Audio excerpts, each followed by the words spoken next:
Estamos aqui mais uma vez para mais um podcast. No outro giro, dessa vez com o Dr. Rafael. Dr. Rafael Campos, advogado criminalista, vai bater um papo com a gente. Como é que tá, Rafael? Tudo bem? Olá, Cleito, prazer. Satisfação enorme estar aqui com vocês hoje, participando desse podcast, abordar um pouco do assunto jurídico, que é de tão importância para a minha carreira, né, para a nossa carreira. Satisfeito de estar aqui hoje. Que ótimo, que ótimo. Advogado criminalista deve ser uma loucura, né, doutor? Como é que é? Como é que é o dia a dia de um advogado criminalista? Cara, às vezes, muitas das ligações você está em casa, né?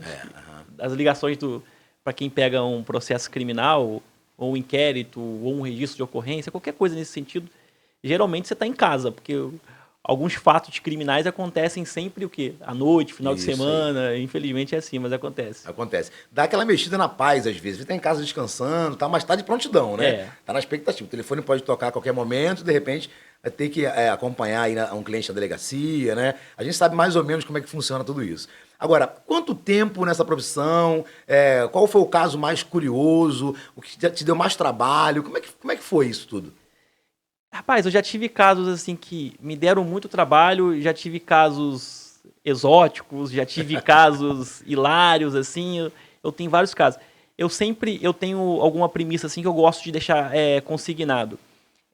Quem está perto de um advogado criminalista, seja um companheiro, uma esposa, um familiar, ele tem que entender o seguinte: existe o bônus e existe o ônus, né? Verdade, O ônus é entender, que saber a hora que vai trabalhar. E em alguns desses momentos, os horários mais tarde da noite, no final de semana, são os momentos que aparecem os casos desses aí mais complicados para a gente atender. Porque muitas das vezes também, né, utilizando essa mesma palavra, você chega na delegacia e se depara uma mãe desesperada, uma esposa preocupada com o marido, e assim, eu acho que fazendo um corte aqui, acho que todos os casos são bem críticos. Assim. Bem críticos, imagino. Advogar na área criminalista não é fácil. A gente começar o nosso podcast, nosso bate-papo, vamos tentar transmitir aí para os nossos telespectadores, né? É uma diferença que muitas pessoas às vezes confundem, né? Vamos falar de dois crimes patrimoniais, né? A diferença entre o furto e o roubo. Qual que é a diferença assim mais notória entre esses dois crimes? O doutor Cleito, quando você vai falar dos crimes patrimoniais, você pega o artigo 155 para fazer uma diferenciação com o artigo 157. Destaca-se muito o que? A ameaça, a violência. Houve uma violência, você vai ali, não, então é o crime de roubo. Não houve a violência, é o furto.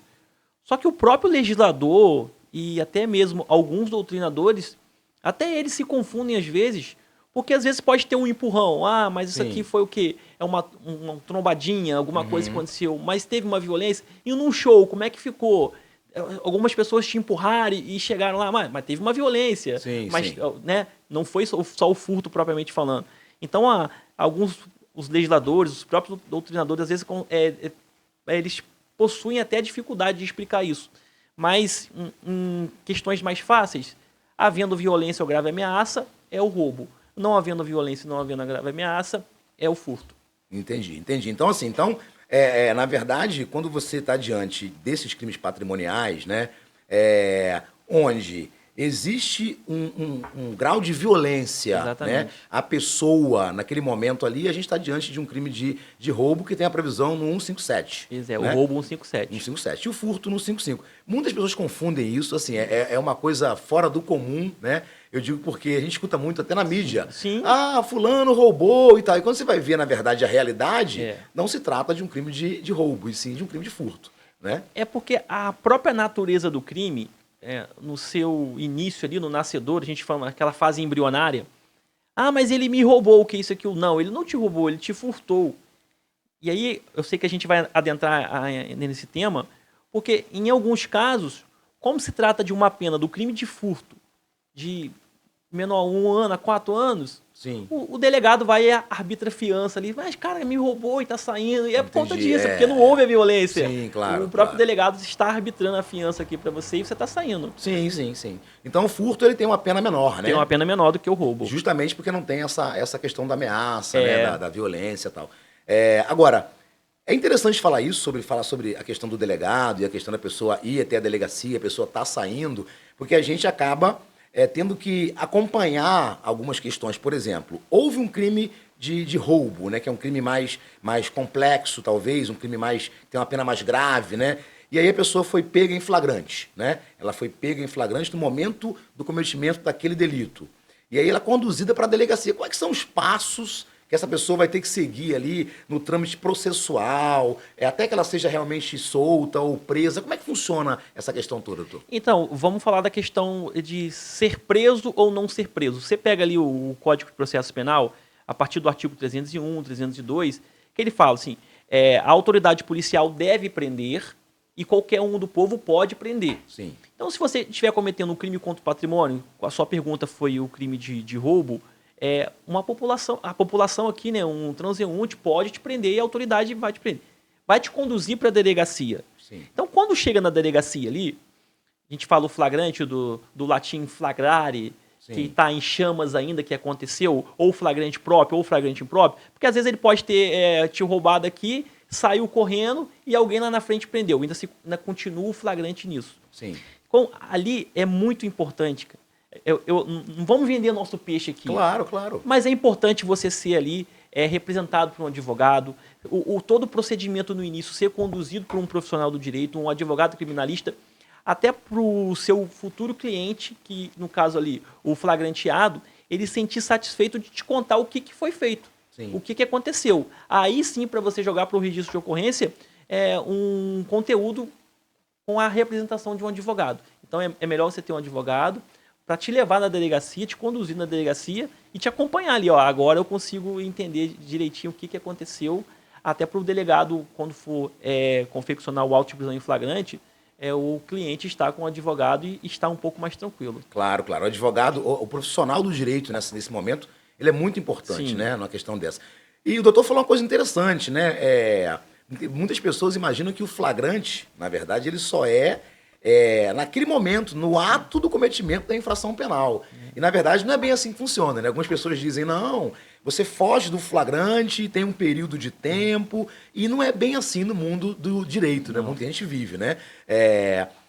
Como é que funciona? O flagrante ele pode se arrastar, vamos dizer assim, no tempo? Tem um período determinado que cessa o flagrante? Como é que funciona isso, doutor? Então, o Código de Processo Penal ele não traz nenhuma previsão jurídica do horário, né? Ele não traz nenhum lapso temporal. Sim. Qual que seria a questão do lapso temporal? 24 horas. Não traz isso. Então, se você estiver sendo perseguido, continua o flagrante. Isso aí, entendi. Então, assim, só que o flagrante continua no seu momento de perseguição. Uhum. Se não está acontecendo mais um momento de perseguição, um momento de a busca da captura, aí já não é mais um flagrante. Sim, então você não pode ser mais preso. O dever de prender da autoridade policial ou o poder de prender de algum transeunte da população, isso se extinguiu, não existe mais o flagrante ali. Entendi. Entendeu? Então, assim, a única possibilidade de você ter a sua liberdade cerceada é somente com uma decisão judicial. Entendi. Então, assim, aquele cidadão que cometeu o delito, né? A pessoa que cometeu um delito criminal, se ela for, por exemplo, perseguida, né, pela polícia, sim, a gente não tem um período de tempo expressamente dentro da norma jurídica. Não, né? não traz. Não traz. Então, assim, enquanto ela está sendo perseguida, não importa se passou 24, 72 horas, não interessa. Está tendo aquela perseguição, o flagrante está acontecendo. Está acontecendo. Tá, então, essa é a dúvida de muitas pessoas, que as pessoas pensam, né? Não, passou um certo período. Não, isso não tem previsão legal. Né? O que pode, dentro desse lapso temporal, não é o lapso temporal do horário, é o lapso temporal de que o crime foi cometido ou que as autoridades tiveram conhecimento e já foram para a captura, né, desse infrator e já está existindo ali uma busca acerca ou do seu paradeiro, ou no seu endereço, na sua casa, no seu trabalho. Aquilo está sendo já uma localização. Está valendo o seu flagrante ainda. Mas eles não me viram cometendo o crime. Não, mas já está tendo uma localização. É o que eu falei no início. Seria o flagrante impróprio. Sim, entendeu? claro. É o flagrante impróprio. Estou te localizando ainda, estou te buscando e vou tentar te prender. Isso continua sendo flagrante. E uma vez que houve essa prisão em flagrante, né, obviamente, se não for um caso de uma concessão, de uma fiança pelo delegado de polícia, Daí para frente, depois da lavratura do APF, do auto de prisão em flagrante, para onde esse preso vai? Né? Quais são os próximos passos a serem seguidos dentro do processo penal? Então, eu vou trazer como exemplo o estado do Rio de Janeiro. O estado do Rio de Janeiro ele é dividido por algumas regiões. A nossa região aqui, que é a região sul do estado, a nossa central de custódia é a Volta Redonda. Como quem mora no Rio de Janeiro, Baixada Fluminense, aquela área toda do Rio de Janeiro, Benfica, e na zona no norte do estado, Campos. Então, na nossa área aqui é Volta Redonda. Então, você foi preso, o delegado confeccionou o auto de prisão em flagrante. Quando o delegado confecciona o auto de prisão em flagrante, já está decidido, ó, aqui na delegacia você não vai sair. Eu já decidi, eu já resolvi que aqui você não sai, e o seu caso ele não é passível de fiança. Então, eu preciso te conduzir para você estar diante de uma autoridade judicial. Agora já não é policial mais, é uma autoridade judicial. Sim. Naquele momento vai ser distribuído um processo vai começar, e aí, doutor, deveria ser no outro dia. Sim, mas claro. Infelizmente a gente mora no interior, e aí às vezes demora até 3 dias, dependendo, para você estar diante de uma autoridade para o delegado. Aí o juiz ele já não vai entrar no mérito. Sim. Quem entra no mérito é só o juiz natural. Sim, claro. Ele vai analisar se a sua prisão foi correta ou não. Entendi. Bom, então assim, a gente tem um caminho, na verdade, existe um caminho a ser seguido, sim, né? Considerando, houve uma prisão em flagrante, o delegado de polícia fez ali a lavratura do auto de prisão em flagrante, encaminhou as autoridades, né?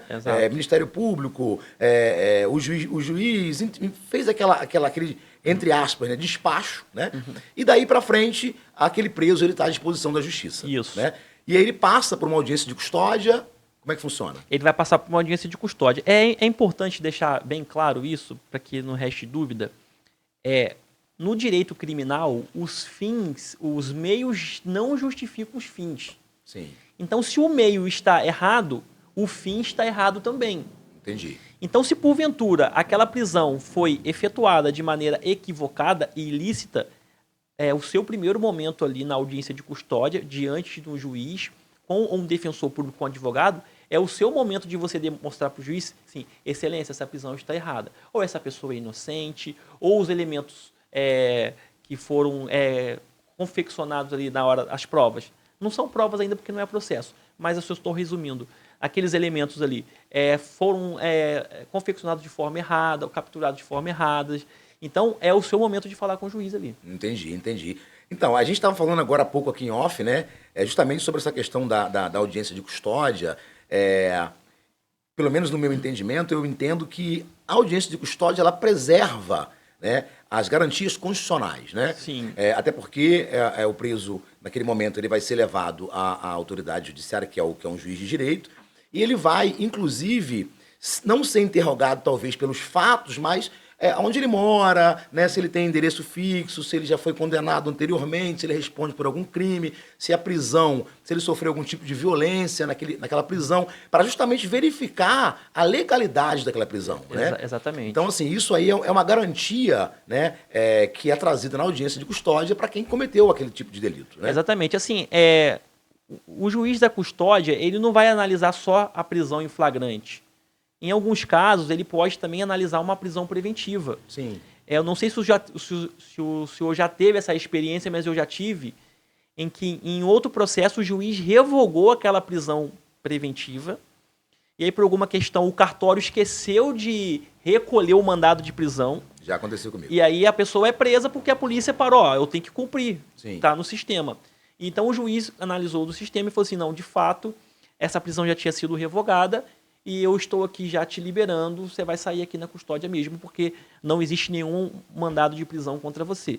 Da mesma forma também que eu já vi uma pessoa que foi presa por pensão alimentícia, não era da área criminal, e o juiz entendeu que já não haveria mais a possibilidade, ou que ele pagou e o juiz esqueceu também de recolher, ou que já não tinha mais a possibilidade de efetuar a cobrança. E aí o juiz acabou recolhendo aquele mandado de prisão e não precisou nem passar pelo juiz natural. Acabou saindo na custódia mesmo. Entendi. Hoje também é interessante porque assim, a gente vê no dia a dia as pessoas falando sempre assim, não, mas aí fulano cometeu um crime, o crime isso, o crime aquilo, vai passar pela audiência de custódia, vai sair na audiência de custódia. Mas na prática, na vida real, no mundo do direito, não é bem dessa forma, né? Para sair na audiência de custódia, de fato, aquela pessoa que cometeu o delito, ela precisa de alguns requisitos, né, doutor? Esses requisitos, eles estão previstos no Código de Processo Penal? Então, estão previstos no Código de Processo Penal, porque assim, não tem como. Quando você vai preso, você já está à disposição do Estado, já deu ruim para sua vida, meu irmão. Sim, é verdade. Não fica achando que não, mas aqui no país... Não, já deu ruim. Quando o juiz quer converter a prisão em flagrante em prisão preventiva, ele está atrelado aos artigos 311 e 312 do Código de Processo Penal. Conveniência da instrução criminal, economicidade, que se você ficar solto, você vai ameaçar alguma testemunha, então eu vou te prender. Sim. Esse é o primeiro momento. Se ele entender que isso não é aplicável, ele pode aplicar o artigo 319, que a gente vai aplicar medidas cautelares diversas de prisão. Sim. E aí, mesmo você saindo, eu vou aplicar algumas medidas cautelares. Você não vai sair final de semana, você vai passar em dois meses para assinar, você vai ter que apresentar os seus endereços caso você, né, mude. Aqui no fórum, então ele aplica medidas cautelares diversas de prisão. Sim, entendi. Então, assim, na verdade, essa questão do flagrante ser convertido ou não, né, em uma prisão preventiva, vai depender de alguns elementos. Exatamente. Né? Alguns elementos. E aí você pega um cidadão que acabou cometendo um delito criminal, mas ele tem ali residência fixa, o crime e as condições também não trazem nenhum tipo de ameaça, né, ou risco à integridade de pessoas e testemunhas. Exato. Então, assim, ele não vai atrapalhar a instrução criminal. Então, assim, ele tem requisitos para responder aquele processo em liberdade. Isso. Né? Eu sempre digo o seguinte, doutor, a regra no país é a liberdade. É a liberdade. Né? É a liberdade. Então, assim, o juiz da custódia ele tem que analisar, além do delito em si, porque às vezes também tem aquele tipo de crime que ele causou uma comoção, né? Uma questão social muito grande, e a pessoa ela tem indícios de voltar a cometer delitos, então o juiz fala, opa, calma aí, eu vou analisar isso aqui, né? À luz do 312, obviamente, né? Do Código de Processo Penal, e vou converter essa prisão em flagrante em prisão preventiva, né? Considerando que essa pessoa pode voltar a cometer algum tipo de delito e as circunstâncias do crime também, né, pode fazer com que ela volte a praticar novos delitos. Bom, isso é que muita gente não entende. Eles acham assim, algumas pessoas pensam, não, tem audiência de custódia, a pessoa acaba saindo na audiência de custódia, quando na verdade a gente está de frente de requisitos. Né? É porque assim, quando o juiz vai fazer a dosimetria da pena, eu estou dando só um passo aqui para explicar. Sim, claro. Você pega o artigo 59 do Código Penal. O direito penal ele não está para condenar, punir ou falar das pessoas, ele está para falar dos fatos. Sim, claro. Não é de pessoas. Só que se você pega a custódia, o juiz da custódia fala, meu amigo, você já passou por aqui. Sim, isso aí. Eu já te dei uma chance. Você está falando o quê? Dos fatos ou do crime? Da pessoa ou dos fatos? Você está falando da pessoa. Nesse caso, sim. Porque assim, eu já te dei uma chance. O seu crime até é passível aqui de você responder em liberdade. Mas a chance que eu te dei, sim, isso também vale lá para o artigo 59 do Código Penal.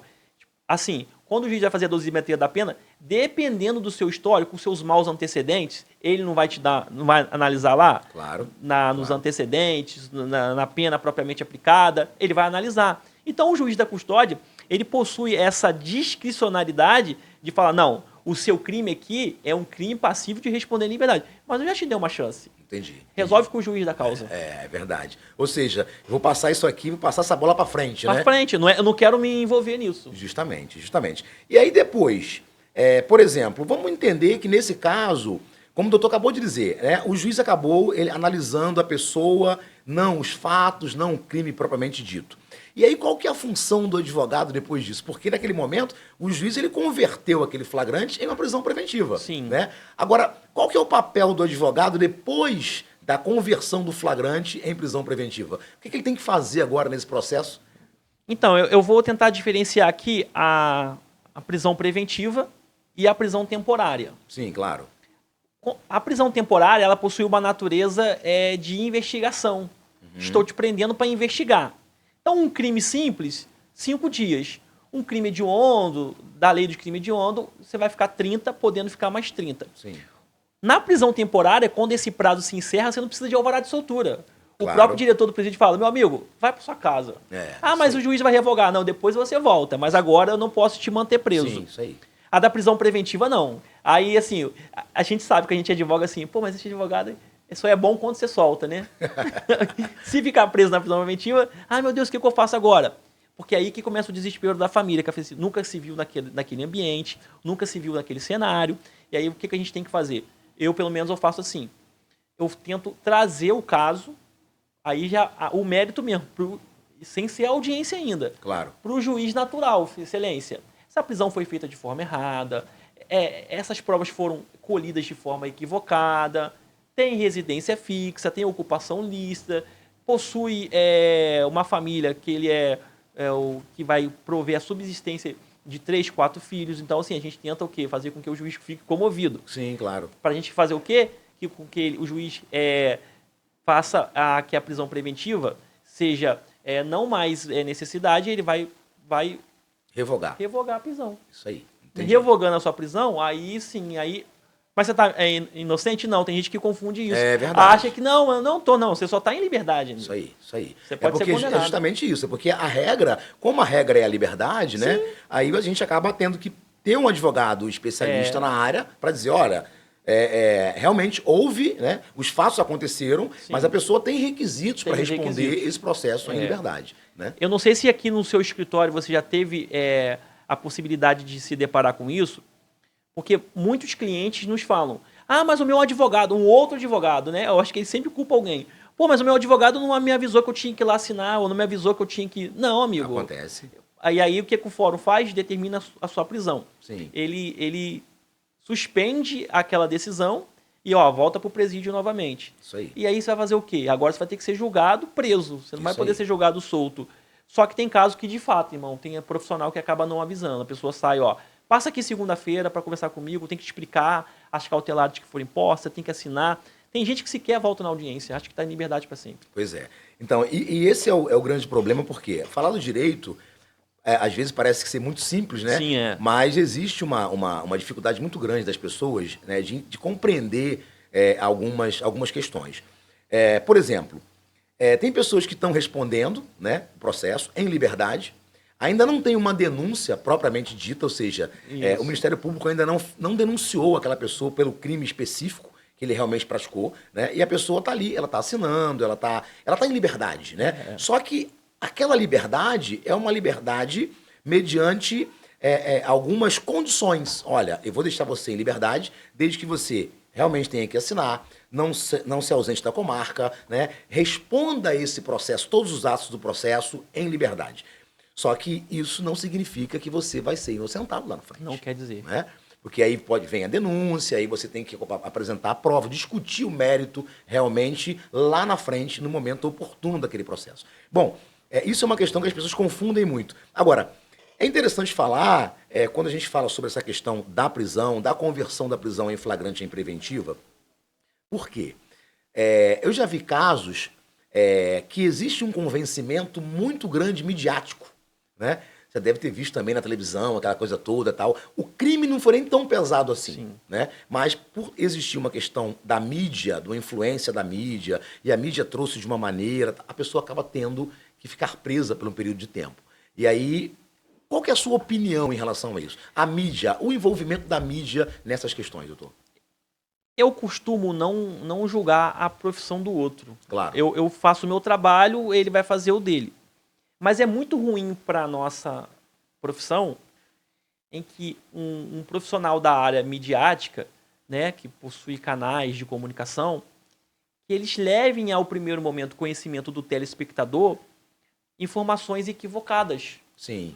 E isso acaba nos deparando, às vezes, nos mostrando, às vezes, que aquelas informações que estão no registro de ocorrência não são as informações ou que estão sendo divulgadas no jornal escrito mesmo ali, na televisão.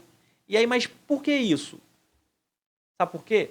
Porque, às vezes, o próprio jornalista, ele não quis ler o registro de ocorrência. Entendi.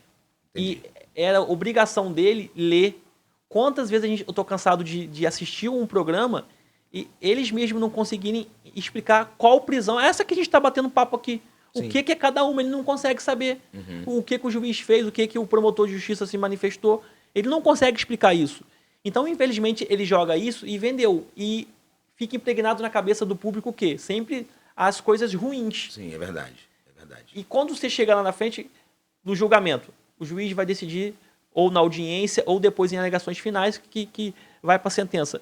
Ah, mas ele está solto? Ué, mas não é da forma que foi vendido, não é da forma que foi levado ao telespectador. Acontece muito isso. No seu caso aqui, rapaz, quantos chefe de facção criminosa toda semana prende? Mas, pô, será que já eles contrataram outro semana que vem já? Assim, prenderam hoje, semana que vem, toda hora, assim. Sempre os mesmos, cara. Sempre os mesmos. Quer dizer, que eles não sabem, não pesquisam. E essa dificuldade, né, eu entendo o seguinte.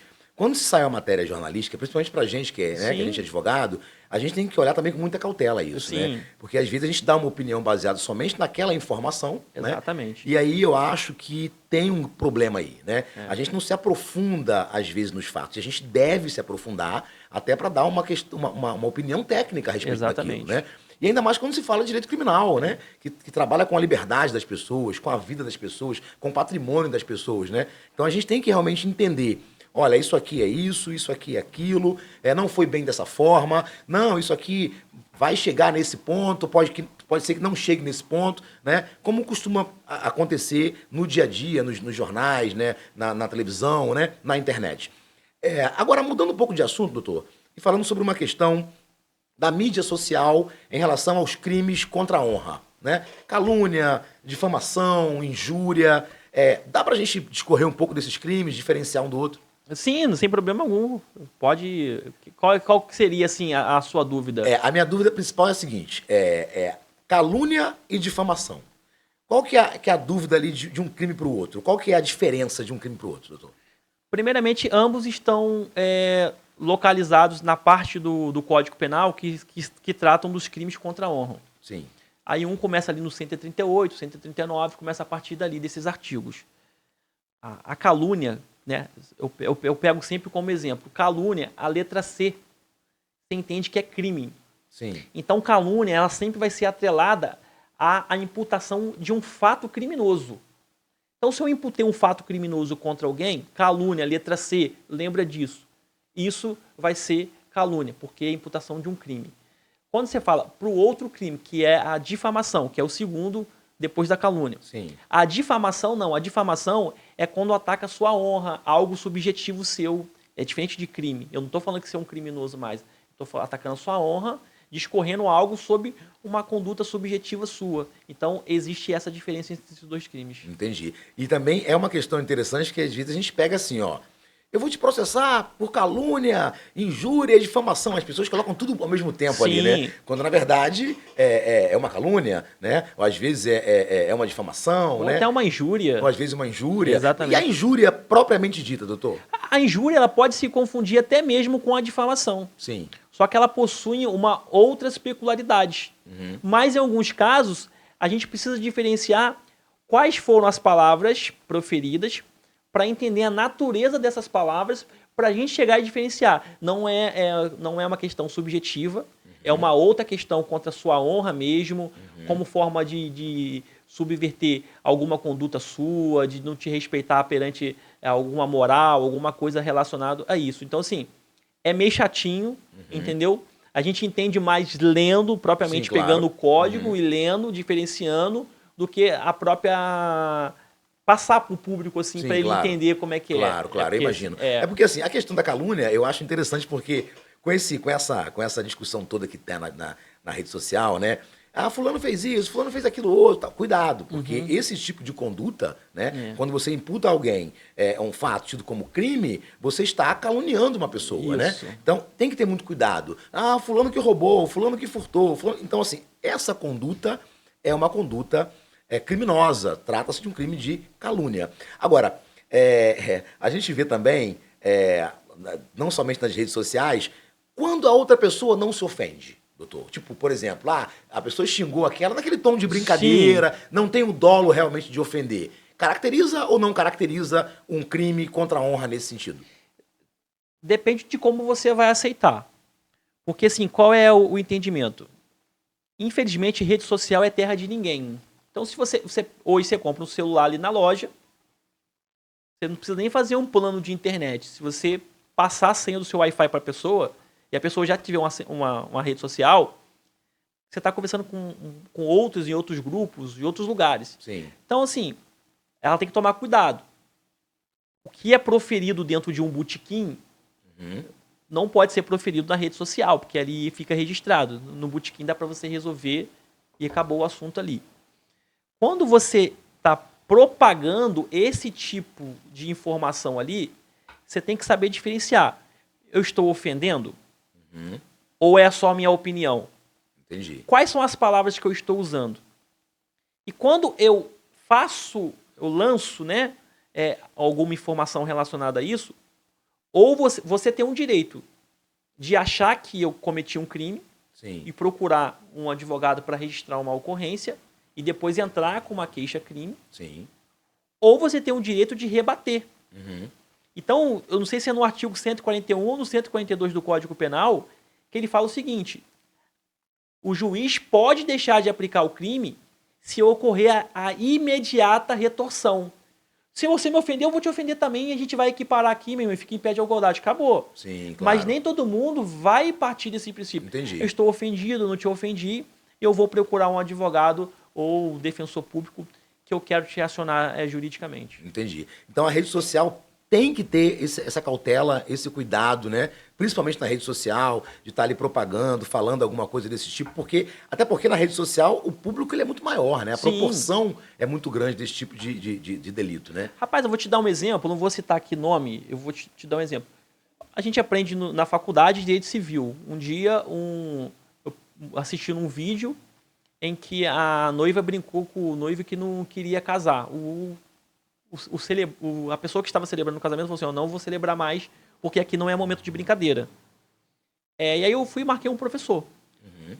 O cara é só tabelião, só isso. Entendi. Ele entende do Código Civil do início ao fim. E ele falou assim: de fato, isso aqui está errado.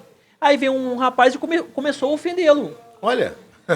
Então, quer dizer, ele explicando de forma técnica, diante do Código Civil, né, ali na parte de direito de família, e o cara que não entende começou a ofender, e acontece muito isso. Acontece. Essas pessoas, elas ganham campo, Sim. elas ganham espaço na rede social, e assim, e muitos não se preocupam com nada, assim, eu vou ofender aqui, lancei minha ofensa, e não tô nem aí. Não é assim não, cara. Não é assim. Pois é. E aí, às vezes, a gente entra, nós, na qualidade de advogados, né, vamos dizer assim, quando a gente entra numa discussão dessa, para tentar mostrar para a pessoa, olha, essa sua concepção, né, do que é ou não o que ofende, o que não ofende, não está dentro daquilo que o direito defende. Não né? está.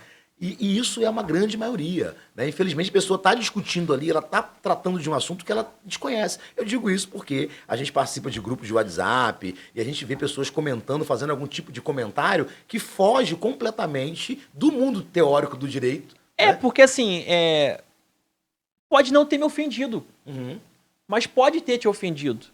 Claro. Você pega o artigo 5º da Constituição Federal, se eu não me engano, acho que no inciso 35, que lá diz que a lei não excluirá da apreciação do Poder Judiciário lesão ou ameaça ao direito. O que é isso? O princípio da inafastabilidade da tutela jurisdicional.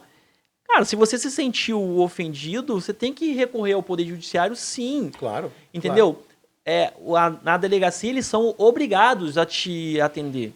Eu quero registrar minha ocorrência, é direito meu. É direito de quê? Direito de petição, porra. É isso aí. É direito de petição, eu verdade. quero registrar. Ah, mas isso aqui eu entendo. Não, eu quero registrar. Se vai ser configurado um crime, se vai ser configurado uma contravenção penal, aí não eu só quero fazer o meu registro de ocorrência. Sim, isso aí. Então, assim, isso é bem bacana. Agora, falando de mais uma questão da nossa realidade, né? Da nossa realidade como advogados e tal, teve algum caso, por exemplo, que foi mais tranquilo de comprovar perante o Poder Judiciário que aquele cliente ele era de fato inocente? Já aconteceu casos de a pessoa ela foi presa, ela permaneceu presa e lá na frente, durante a instrução, foi provado, a prova tá aqui, é cabal.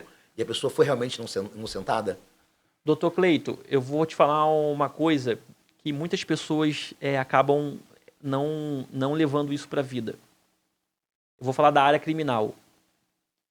Elas precisam contratar sempre os melhores advogados. Sim.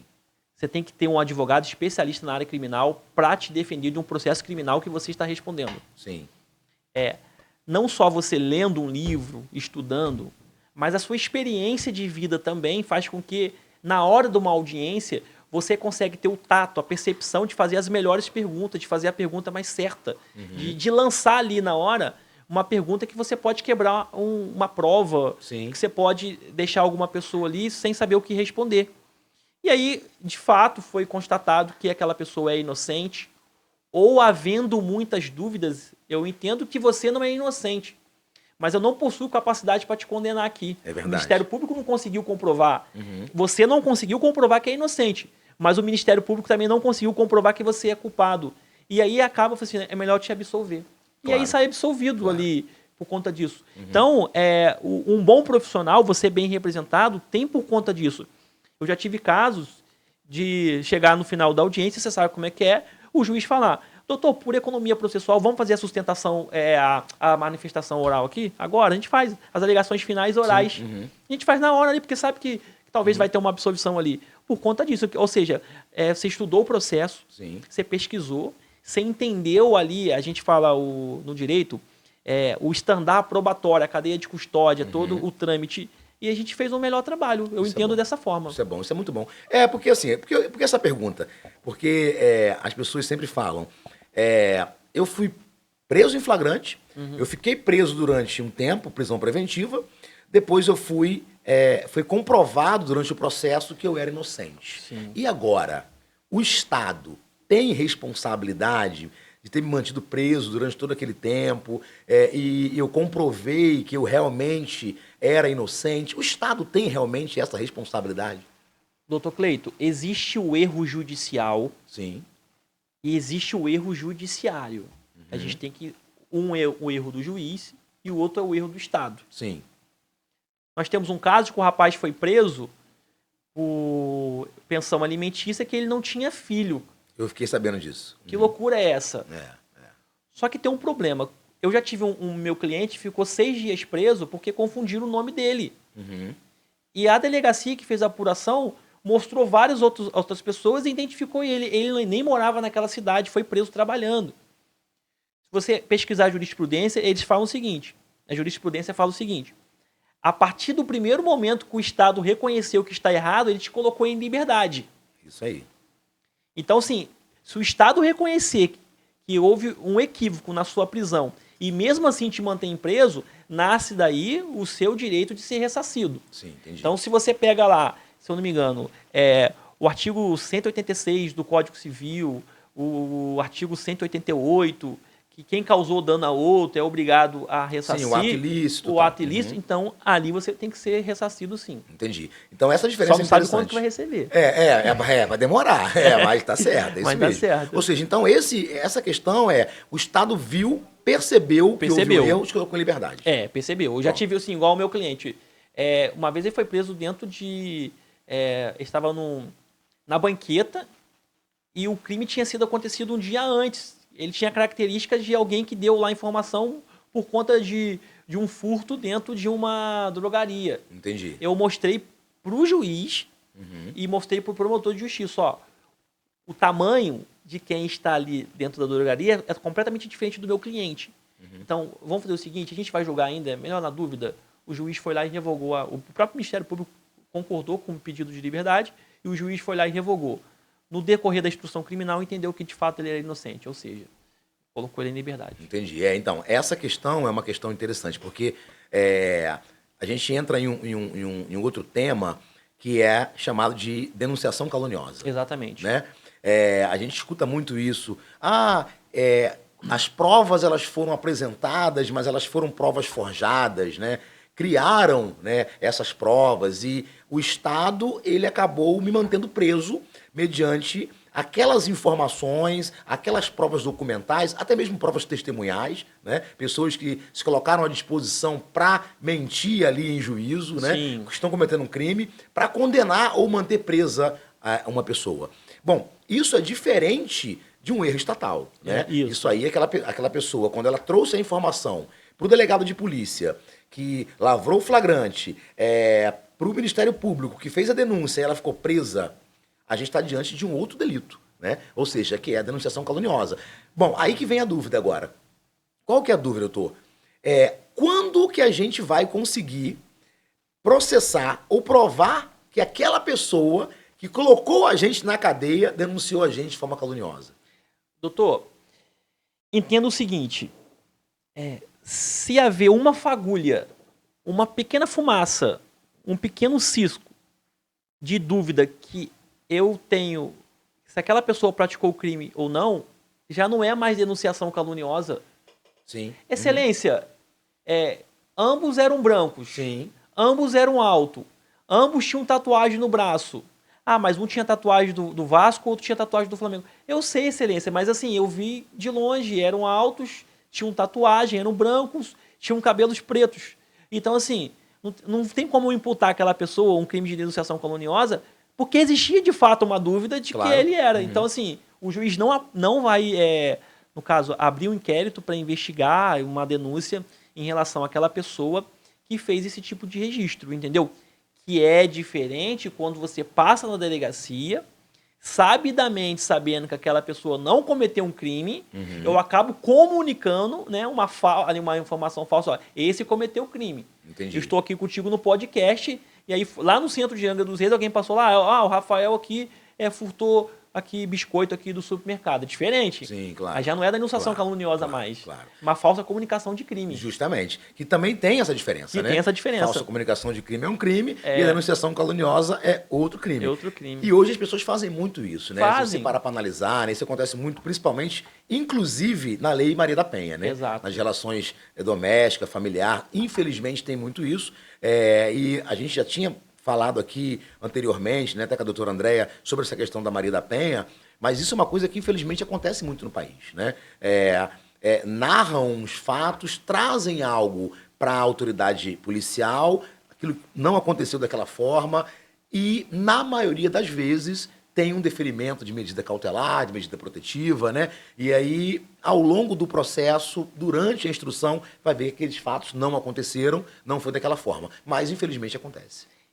Se você parar para analisar a Lei Maria da Penha em relação à aplicação de medidas protetivas, que antes já vem um registro de ocorrência, e você fala, pô, mas essa mulher, a suposta vítima ali, ou vítima mesmo, foi lá e registrou a ocorrência. Será que foi? Será que ela está com raiva? Será que é uma vingança? Será que é isso e aquilo? E o juiz que está vindo lá, ele não sabe disso. Ele recebeu lá o processo, e vai analisar de acordo com as provas que estão ali. Sim.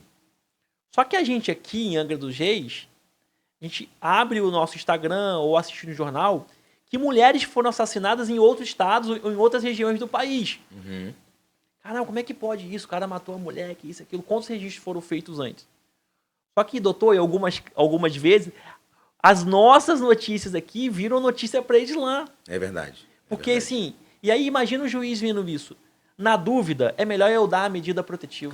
Claro. Ah, mas é melhor? Não, é melhor eu proteger. Sabe por quê? Pode parecer que não, mas o magistrado vai virar notícia nacional. Mas quem foi a juíza que não fez isso? Não tem como você abraçar tudo. Às vezes tem algum fato que escapa, infelizmente acontece isso.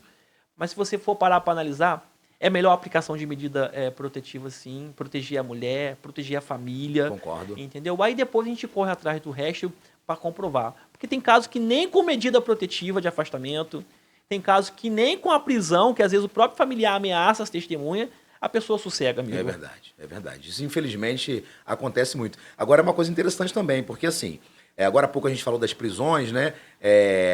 E tem aquela questão também que é bem importante. Às vezes, né, pelo menos eu vejo isso, porque quando tem uma dúvida se aquela pessoa cometeu ou não o delito, como é que faz na questão da dúvida? Eu prendo ou eu solto? Né? Eu estou na dúvida. pô, não tem elementos ali suficientes para condenar aquela pessoa, né? Existem alguns indícios ali e tal, mas ainda tem uma dúvida. Ou seja, eu quero dizer o seguinte, eu só condeno quando eu tenho a certeza que a pessoa cometeu Exato. delito, né? E é isso que as pessoas precisam entender. As né? pessoas, assim, elas precisam entender o seguinte: na fase pré-processual, entendeu? Processo cautelar, fase pré-processual. Na delegacia é pré-processual. Sim, O indúbio pro societar. sim. Uhum. Tá na dúvida? É em prol da sociedade, eu vou te prender. Uhum. A sociedade não quer te ver solto. Sim. Você não preenche requisitos para você viver aqui em sociedade. Só que o processo andou. O Ministério Público teve tempo para apresentar prova. Ele tem todo o aparato estatal para apresentar prova.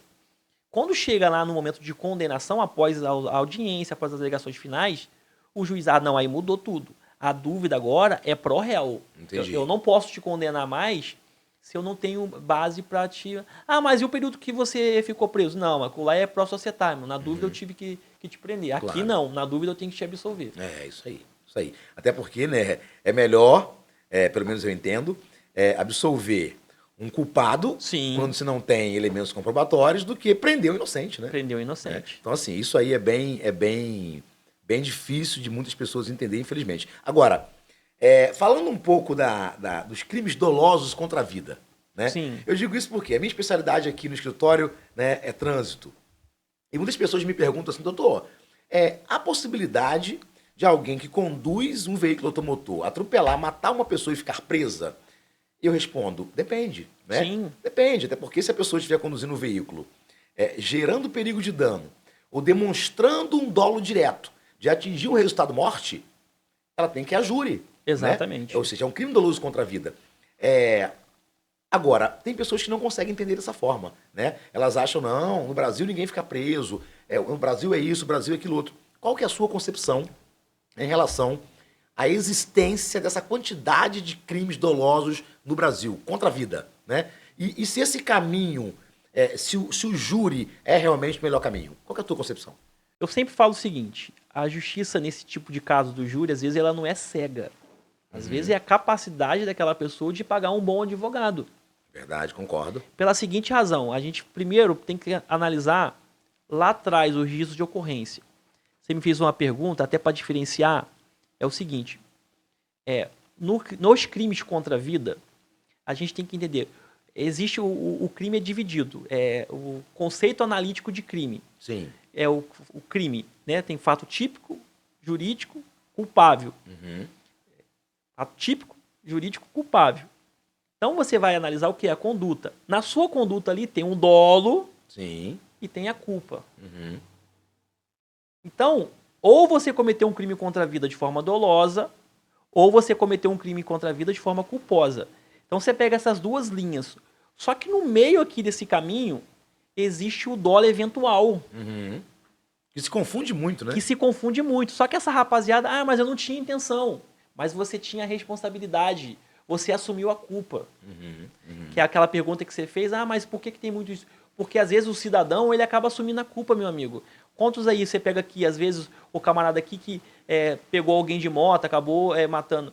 Aqui no bairro, era permitido você andar naquela velocidade?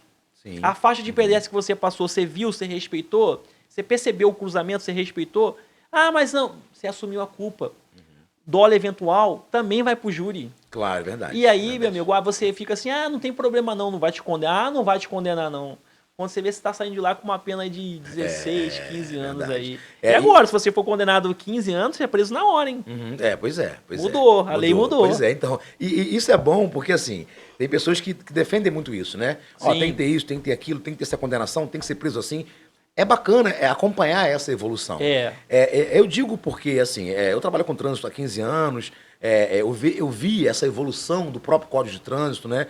E vejo que, por exemplo, os crimes mais graves dentro do Código de Trânsito brasileiro, eu vou trazer o 302 e o 303, que é o homicídio e a lesão, são os dois únicos que eles admitem a modalidade culposa. Sim. Porque todos os outros crimes de trânsito são dolosos. São dolosos. Né? E aí eu sempre falo para as pessoas assim, olha só, você vai assumir a direção do veículo Vou. Você ingeriu bebida alcoólica e vai assumir a direção do veículo, muito cuidado.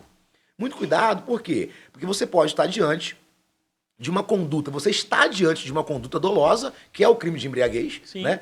E você pode resultar com esse dolo um dolo eventual e você ir a júri. Eu sempre falo isso para as pessoas, né? E é por conta disso. Porque você está conduzindo um veículo sob influência do álcool, né? Está gerando perigo de dano, já bebeu e de repente você atropela e mata uma pessoa, o entendimento pode te levar ao júri e a uma condenação muito alta. Agora, há um tempo atrás eu ouvi uma frase e eu achei ela bem interessante, tá? Por que interessante? Porque as pessoas elas não conhecem a classificação da embriaguez, né? Ou seja, não dá para pré-julgar nem pré-condenar ninguém, né, que cometeu um delito estando sob a influência do álcool. Isso também é uma outra questão a ser analisada. Tem que saber de onde partiu aquela embriaguez, né? Sim. Como que surgiu aquela embriaguez, né? Se não me falha a memória, doutor, me corrija se eu estiver equivocado, mas tem inclusive uma embriaguez que ela é isenta de pena, né? Ou seja, quando ela é completa por causa de fortuito ou força maior, né? Sim. Ela é isenta de pena. Então, se você parar para analisar, se a gente começar a condenar todas as pessoas que bebem e cometem um delito, opa, calma aí, mas que embriaguez foi essa? Né? O que realmente aconteceu? O problema é que essa daí é a exceção justamente. da exceção. É verdade.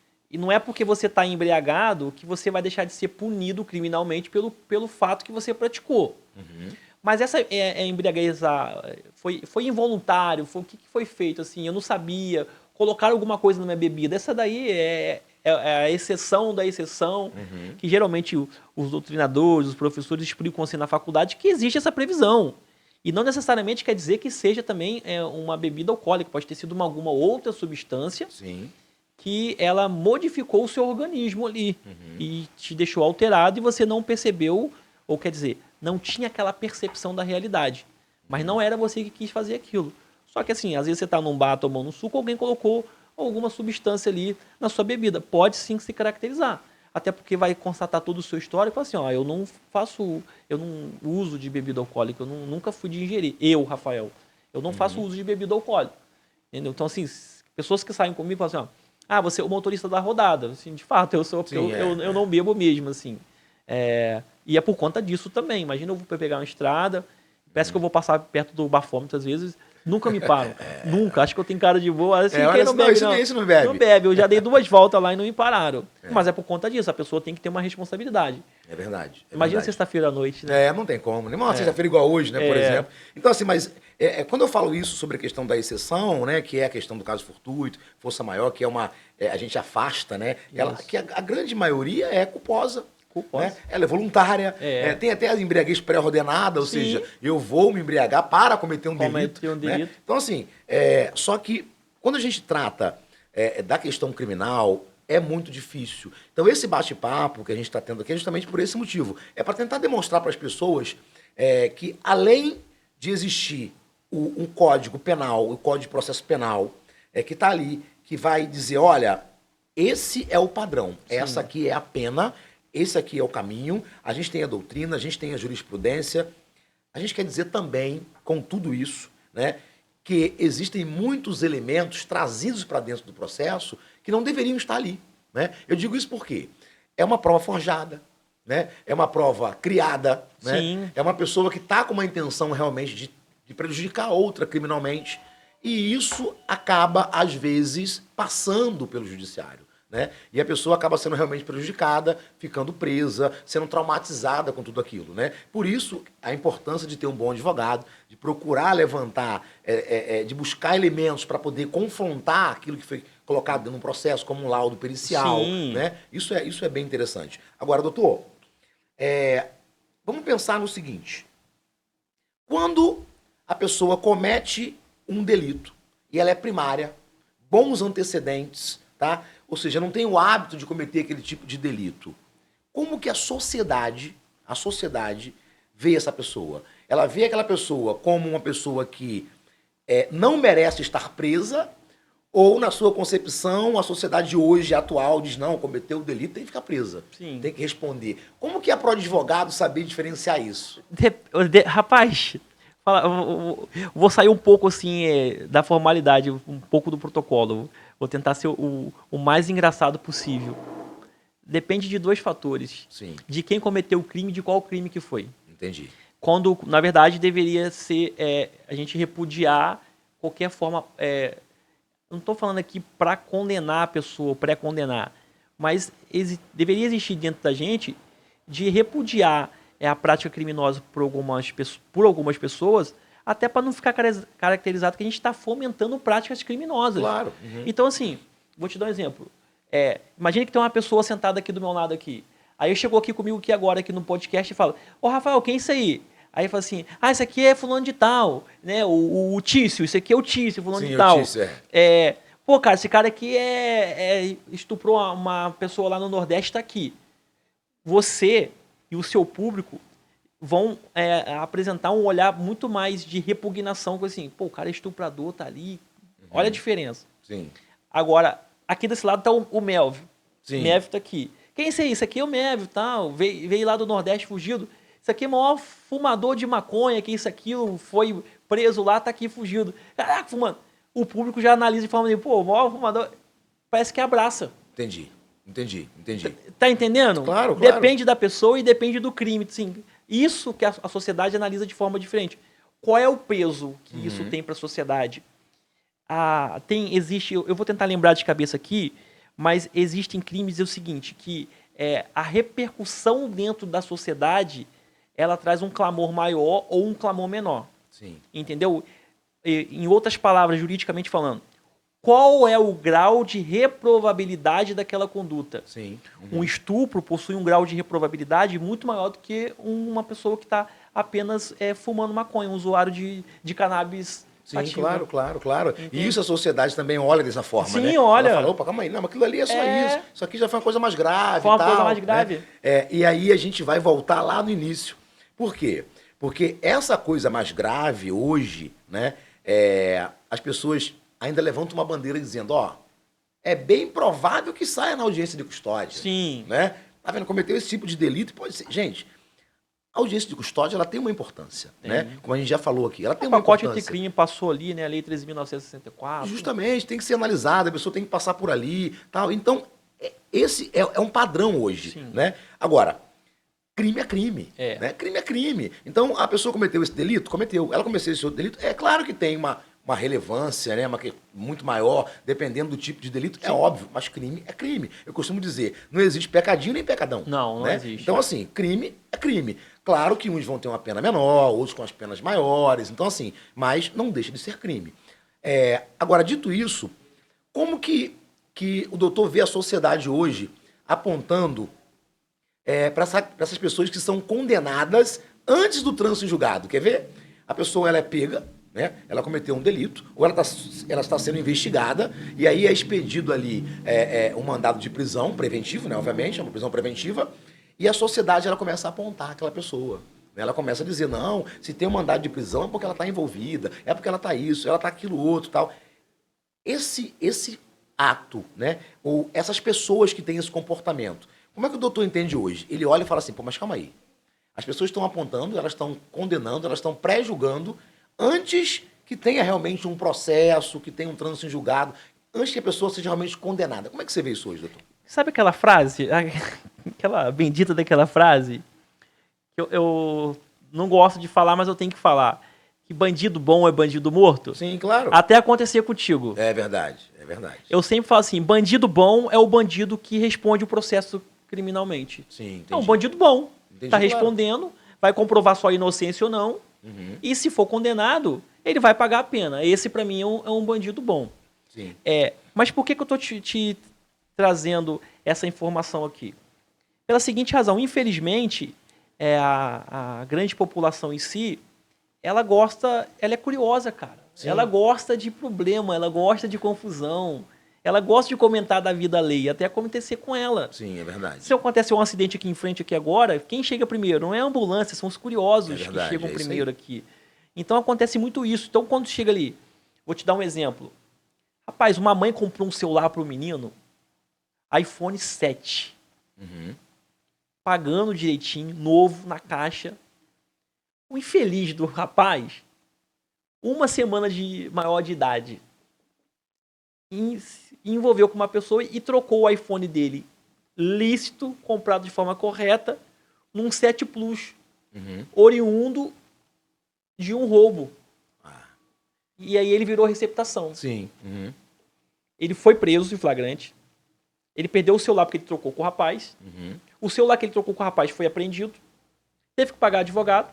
Teve que pagar fiança. E ficou sem um telefone que ele trocou. Então, assim, qualquer um da sociedade está passível disso. Claro, claro. Que ele não observou. Então, quando chega às vezes no meu vizinho, um mandado de prisão, isso e aquilo, é obviamente que eu não trarei aqui informação de ser cego, alguma coisa pode ter acontecido. Mas é bom você analisar. Assim, gente, vamos tentar entender o que aconteceu ali, o que de fato houve. Até mesmo você deu o exemplo aqui agora, há pouco, uma pessoa conduzindo um veículo automotor e acabou perdendo um controle, alguém passou mal na direção e pegou um transeunte na calçada. Ele não é criminoso, ele vai precisar de um advogado para defender ele. Claro, claro. Quer dizer, como é que a sociedade diz, ai meu Deus, ele tentou matar? Não, cada caso a gente tem que analisar de forma diferente. Isso aí. Isso é trabalho, isso é função do advogado. Tem que ler, não tem como. Tem que olhar, tem que analisar, tem que olhar o inquérito, tem que analisar tudo para dizer, não, realmente, aqui tem uma saída, aqui tem uma prova cabal, aqui tem uma prova robusta que afasta essa responsabilidade, e aí só mesmo o advogado vai ter a capacidade técnica para analisar isso e dizer, não, isso aqui realmente é o caminho. Rapaz, sabe qual é uma das maiores virtudes de um advogado criminalista? Acho que, se não for a maior, é ele ser honesto. Eu acho que é uma das maiores virtudes, honesto e ser sincero. Ele tem que ser sincero com o cliente dele. Às vezes tem casos que a gente sabe, aqui, meu irmão, aqui você está ferrado. Sim. Aqui sua vida está complicada. Eu, como advogado, eu vou tentar ver outras saídas, outras teses, para tentar melhorar. As pessoas falam assim, existe brecha. Não existe brecha em lei nenhuma. Não existe, a gente estuda, a gente tenta ver outros caminhos, mas brecha não. Claro. Então, assim, pode ser uma confissão, pode ser um acordo para tentar apresentar outras provas. Se for uma organização criminosa, eu tento fazer um acordo de delação premiada aqui para tentar facilitar. Existe tudo isso, essas possibilidades. E a lei nos permite isso. Essa é a saída. E um advogado que pesquisa, que estuda, que corre atrás, ele tem que ser honesto e sincero com o cliente dele. Aqui você está bem complicado a tua vida. Eu vou tentar melhorar de outra forma aqui. É isso aí. Pedindo que não seja aplicado uma qualificadora, entendeu? Um aumento de pena que não foi... A gente sempre... Uma atenuante, né? Isso é bom, isso é bom saber, né? Porque tem gente que não tem noção de como é que funciona isso. Não tem. Né? Então a gente tem que dizer, olha, esse é o caminho, vamos dizer assim, menos grave, né? Seria esse aqui, vamos seguir esse caminho, mas de qualquer forma vai ter uma punição. Né? Assim... Seja ela mais branda, não mas tem ela como. vai ter uma punição. Pô, incrivelmente, mas tem advogado que às vezes, ao invés de ajudar, às vezes acaba atrapalhando mais ainda a vida do cliente. A gente vê isso aí, eu vejo também isso na prática, acabo vendo, analisando, falo, pô, mas esse caminho não foi um caminho que talvez eu seguiria, etc. Tal. E acaba acontecendo. Mas hoje, o doutor atende aonde? Então, eu não tenho um escritório fixo, que eu trabalho na administração pública. Sim. Então, a gente que trabalha com a coisa pública, né, com a res pública, não é possível que você está com a administração pública e que você está trabalhando no escritório, até porque você tem que saber dividir o tempo. Então, os meus trabalhos, as minhas contratações são pessoais, quem vai me contratar, eu atendo na sala da OAB, não tem problema nenhum. Legal. Então, assim, quando dá para eu estar fazendo uma audiência de custódia, eu vou. Quando não dá, eu pago uma pessoa para fazer para mim. Quando dá para fazer uma audiência, eu faço. Dependendo do horário, eu peço até inversão da pauta. E não podendo, eu também pago uma pessoa para fazer para mim. Mas estou sempre pegando casos criminais. Entendi. E aqui em Angra? Como é que está aqui em Angra? Essas questões todas de tal. Tem pintado bastante caso criminal, doutor? Então, você ter uma faculdade de Direito em Angra é bom. É bom, Por um lado é bom, Por outro lado, não é bom. Só que assim, eu não tenho medo nenhum. Sim. Quem analisa o seu trabalho é o próprio cliente. É verdade. Ele que vai filtrar ali se o seu profissional é bom ou não. Ele que corre atrás, ele que está pagando, mas eu não gostei. O problema é seu, você não pesquisou e você tem que pagar de novo. Quem paga errado, quem paga mal, paga 2 vezes. E eu não tenho esse problema nenhum. E assim, eu nunca tive dificuldade para angariar, atrair clientes. Eu sou honesto. Ah, mas fulano de tal. Então vai no fulano de tal, meu irmão. Entendi. Você quer ele, você pode ir ele. Eu acho que não vai sair. Eu acho que vai ser condenado. Eu Aquela acho que coisa- vai ficar Aquela preso. opinião, sempre tem que ter aquela opinião. Eu né? acho que vai, não vai, né? Então tá bom, tá mas certo. ele falou que tem gente que fala que é amigo do juiz, cara. Tem situações Falei, pô, assim. meu amigo juiz que vai falar, o desembargador fulano de tal é meu primo, vai falar com ele, que isso. Pô, tá bom. E na prática, no dia a dia, trabalhar com a liberdade das pessoas é uma coisa muito séria, né? Muito trabalhar, séria. porque, sim. Exige algo muito estudo, muito talento, na verdade, porque eu acho que tem que ter esse jogo de cintura, tem que conhecer a norma, tem que ter conhecimento técnico. Nem todo mundo, né? Rapaz, atuar nessa área. vou contar um negócio pro senhor, doutor Cleito. E existem pessoas que não nasceram para ser presa, cara. Acredito, claro. Elas não nasceram para prisão. Não nasceram. Então, quando ela se depara com aquele cenário ali, primeira vez, 40 anos, 50, cara, eu nunca fui preso na minha vida. É arrasador. Uma esposa, um filho, pô, meu pai nunca fez isso, minha mãe, isso, aquilo. A família sofre muito. Né? Sofre muito. Agora, pro outro lado, tem gente que desde quando atingiu a maioridade já tá naquela... Já vem praticando. Isso aí daqui a pouco sai. Isso, aquilo. Isso aí é virado dentro do presídio lá, se vira. É verdade. Doutor Rafael Campos, suas considerações finais. Obrigado pela oportunidade de estar aqui, trazendo e abordando vários assuntos jurídicos. Acho que a gente deu uma volta no Código Penal, nas legal, leis extravagantes. isso aí. Quem estiver assistindo depois aí vai poder perceber e adquirir algumas informações, alguns conteúdos aqui bem elucidativos, bem didáticos, assim, do ponto de vista jurídico. E assim, cara, precisando, a gente está aí de novo. E muito obrigado pela oportunidade de estar divulgando meu trabalho, a minha história e um pouco do meu conhecimento também. Eu que agradeço, assim, veio de longe, 50 quilômetros para vir aqui, né? Para conhecer o nosso podcast no Outro Giro. As portas vão estar sempre abertas, tá? Sempre que precisar, bater um papo, falar sobre uma lei nova, algo que surgiu novo no direito penal, processual penal, lei extravagante, pode. Doutor, pintou uma lei nova, é interessante bater um papo, pode vir para cá, vai estar sempre convidado, tá? O César que está ali do outro lado, ó, o César lá, ó, vai estar sempre aqui pronto para nos atender, tá bom? E um grande abraço. Obrigado, meu sempre que puder. E a parceria junto. Também, se é precisando. Pode parceria, tamo junto. Beleza? Valeu. Beleza.